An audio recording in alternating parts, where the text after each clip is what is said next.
à tout le monde. Ahlan wa sahlan. Welcome. Qu'est-ce de langue, c'est tout. Bienvenidos. C'est tout. Bienvenue à tout le monde. Alors, sur le VAR, l'assistance vidéo, je pense que notre analyse nous fait dire que c'était un succès lors de la Coupe du Monde et que c'est un succès là où c'est appliqué. Pourquoi c'est un succès? Parce que on a fait du progrès. On aide l'arbitre. Lors de la Coupe du Monde, il y a eu 455 incidents, situations qui ont été analysées par la VAR. Sur ces 455, 95% des décisions des arbitres étaient correctes, déjà. Mais grâce à la VAR, l'arbitre a corrigé ou est intervenu 20 fois sur ces 455. Donc une fois tous les 3 matchs de la Coupe du Monde, l'arbitre a pu intervenir grâce à la VAR. Le taux de réussite était finalement de 99,3%. C'est pas 100%, mais c'est 99,3%. Ça veut dire que si on veut faire du progrès, le progrès signifie mieux qu'avant. C'est mieux qu'avant. C'est pas parfait.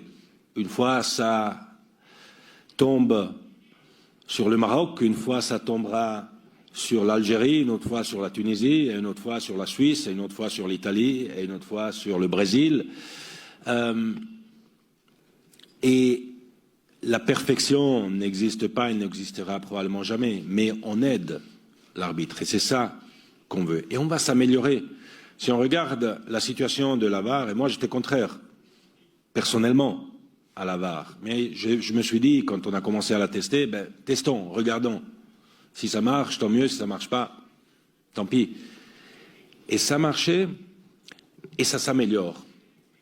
Au début, quand on l'a testé, quand on la mettait en place, il nous fallait 2, 3, même 4 minutes pour revérifier une situation. Aujourd'hui, en 1 minute, même moins 50 secondes, on peut revérifier une décision et prendre la bonne décision et aider l'arbitre. Encore une fois, l'intervention, c'est 1 fois tous les 3 matchs, parce qu'on a des très très bons arbitres en général.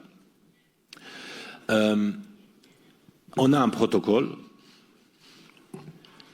que suite à l'expérience, bien sûr, on va aussi analyser. Le protocole disait et dit qu'on peut regarder seulement les situations de but, etc., etc.